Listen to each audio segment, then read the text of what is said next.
चलो बच्चों, आज की क्लास में हम कुछ प्रॉब्लम सॉल्व करेंगे related to area. Problem solving area. So देखो, आखिरी क्लास में बेसिकली हमने जाना था कि किस तरह से हमने एरिया ऑफ स्क्वायर और रेक्टेंगल हमने कैलकुलेट करा था। बेसिकली एरिया ऑफ रेक्टेंगल होता है length into breadth, and area of square होता है बेसिकली लेंथ का स्क्वायर, क्योंकि इसके सारे साइड्स तो बराबर होते हैं। देखो इस यहाँ पे हमारे पहला क्वेश्चन क्या बोल रहा है। फर्स्ट क्वेश्चन हमारे को बोल रहा है कि find the area of the rectangles और साइड्स। देखो यहाँ पे ये चारों है ना, ये रेक्टेंगल के हमें साइड्स दिए हुए। अच्छा, हमें इनसे एरिया कैलकुलेट करना है। तो हम आते हैं क्वेश्चन नंबर ए पर। पहले यहाँ कितना दिया है, यहाँ दिया है 3 सेंटीमीटर, यानी कोई रेक्टेंगल है उसकी लेंथ है 3 सेंटीमीटर और ब्रेथ है 4 सेंटीमीटर। तो एरिया कितना होगा, ऑब्वियसली इन दोनों का मल्टीप्लाई कर दो। क्या 3 4 12, यानी कि 12 सेंटीमीटर स्क्वायर। ये स्क्वायर भी क्यों आता है सारा मैंने पिछले वीडियो में समझा रखा है, आप लोग एक बार दोबारा जाकर उसको देख सकते हो। 12 सेंटीमीटर स्क्वायर। अब आते हैं बी पर। बी पर देखो हमें क्या बोल रहा है, 12 मीटर इंटू 21 मीटर, यानी कि एक 12 मीटर का है। लेट से ये 12 मीटर का है, दूसरा कितना है, 21 मीटर का है। तो 12 इंटू 21 करो कितना होगा, 12 इंटू 21, 12 इंटू 21, ये 12 हो गया, 2 2 जा 4, 2 2 52, यानी कि 252 मीटर स्क्वायर।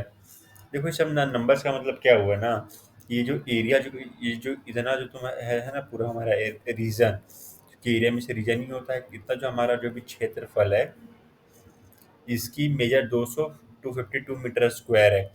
यानी कि तुम एक तरह तुम इसको इस तरह समझ लो ना कि अगर लेट से मैंने अगर इसको, मैं इसको दोबारा हटा देता हूँ लाइंस को। देखो देखो यहाँ पे बेसिकली हो क्या रहा है।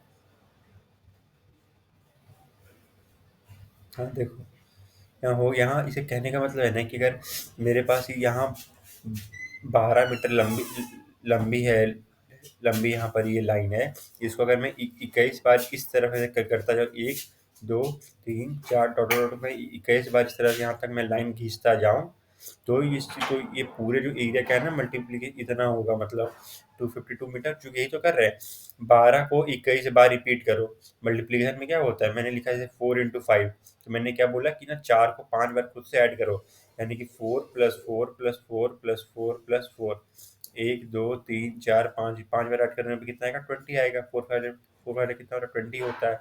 यहाँ भी वही है कि कोई की 12 मीटर लंबी लाइन है, उसको आप 21 बार आप उसको मतलब जोड़ो, 12 को खुद से ही 21 बार जोड़ो, 252 मीटर स्क्वायर आएगा। इसलिए यहाँ पे मीटर स्क्वायर यूज करते हैं।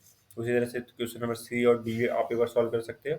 डी में आपको करना क्या है कि देखो 1 सेंटीमीटर दिया, 1 मीटर दिया हुआ है, तो आप क्या करो, बड़े वाले को छोटे वाले में कर लो। 2 मीटर है तो यहाँ पे आप कर दो 200 सेंटीमीटर, फिर मल्टीप्लाई करना। उसी तरह से आते हैं यहाँ पे क्वेश्चन नंबर टू में। क्वेश्चन नंबर टू में हमें क्या बोला कि स्क्वायर का एरिया हमें कैलकुलेट करना है। यहाँ पे ए नंबर देखो, ए में हमें कितना दिया है, 10 सेंटीमीटर। सर यहाँ तो लेंथ लेंथ दी हुई है, ब्रेथ तो है ही नहीं। देखो स्क्वायर में क्या हमने जाना था कि सारे साइड बराबर होते हैं। ये 10 है तो ये भी हमारा उतना ही होगा 10। तो एरिया कितना होगा, 10 इंटू 10, यानी कि 100 सेंटीमीटर स्क्वायर। उसी तरह से ये बी और सी आप सॉल्व कर सकते हो। अब आते हैं अगले वाले क्वेश्चन पे। क्वेश्चन नंबर थ्री हमें क्या बोल रहा है, the area of rectangular garden. ये कोई भी रेक्टेंगुलर गार्डन, सबसे पहले हम एक रेक्टेंगल बना लेते हैं। एक रेक्टेंगुलर गार्डन है, उसकी वो वो 50 मीटर लंबा है, इट इज़ 50 मीटर लॉन्ग, इतना इसकी 50 मीटर इसकी लंबाई है। और ये बोला गया कि पूरा जो इतना भी दिया हुआ है ना, ये पूरा इसका क्षेत्रफल, एरिया को क्षेत्रफल भी बोलते हैं। ये हमें कितना दिया है, 300 square metre. Find the width of the garden. अभी बताओ कि ये वाली साइड इसकी कितनी होगी, ये वाली साइड इसकी कितनी होगी। देखो मैंने जाना था 50 इंटू बी, अगर मैंने इसको बी मान लिया ब्रेथ को, 50 इंटू बी छोड़ तो कितना होगा, 300 स्क्वायर मीटर होगा। स्क्वायर मीटर को आप इस तरह भी लिख सकते हो, मीटर स्क्वायर। तो मैं लिख सकता हूँ B = 300/50। अब देखो यहाँ पे ये मीटर स्क्वायर कैसे हटेगा, यहाँ 50 मीटर में लिखूंगा, यहाँ पे मीटर स्क्वायर है, मीटर इंटू मीटर इस तरह से लिख देते हैं। ये जीरो कट गया, 5 6 जा, ये मीटर 1 मीटर कट गया, तो कितना आ गया आंसर, 6 मीटर। तो इस तरह से हमें आंसर कितना है, 6 मीटर। चलते हैं क्वेश्चन नंबर 4 पर। क्वेश्चन नंबर 4 हमें क्या बोल रहा है, what is the cost of tiling a rectangular plot of land 500 metre. तो यहाँ पे एक फिगर बना के समझेंगे। एक रेक्टेंगुलर प्लॉट है हमारे पास, इसकी लंबाई है 500 मीटर, यानी कि आधा किलोमीटर। आधा किलोमीटर इसकी लंबाई है और 200 मीटर चौड़ा है। ये 200 मीटर है। अब ये बताओ कि इसका ये रेट कितना आएगा अगर 8 रुपये पर 100 स्क्वायर मीटर। तो यहाँ पे क्या, पर 100 स्क्वायर मीटर बोला गया है, रुपीज 8 पर 100 स्क्वायर मीटर, यानी कि यहाँ पे मीटर में भी यूज दी हुई है, सही है। अब देखो यहाँ पे क्या है, एरिया पहले कैलकुलेट करेंगे। एरिया कितना होगा इसका, 500 × 200, कितना होगा, 5×2 = 10, 1 2 3 4, यानी कि 100,000 मीटर स्क्वायर। इसको हम इस तरह बोल सकते हैं, 100,000 को ये, इसको मैंने लिख दिया कि 1000 100। एक मिनट, 1000 100, 1000 100, मैंने 1000 100 क्यों लिखा, क्योंकि यहाँ पे देखो पर 100 बोला गया है, रुपीज 8 पर 100 स्क्वायर मीटर। तो मैंने बोला कि ये 100 मतलब कितना, 2 जीरो जो होता है, मैंने 1000 को इस तरफ ले लिया और इसको बोल दिया कि ये 100 को मैं लिख देता हूँ, लेट से एच मीटर स्क्वायर।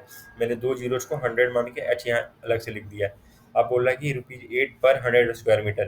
तो बस इसको सिंपल 8 से मल्टीप्लाई कर दो, क्योंकि 100 मीटर स्क्वायर है, मैंने 2 जीरो अलग से करके लिखे हैं। यहाँ 8 लिख दो। इसका कितना होगा, 8,000 8,000 रुपये, 8,000 रुपये।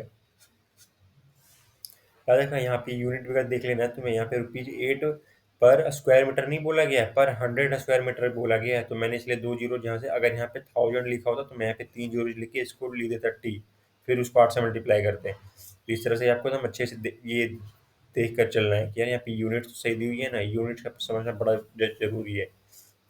तो ये थे कुछ प्रॉब्लम्स रिलेटेड टू एरिया। अगली क्लास में हम इनसे इनसे भी और आगे कुछ प्रॉब्लम सॉल्व करेंगे। आज के लिए इतना ही बच्चों, मिलेंगे अगली क्लास में। Thank you.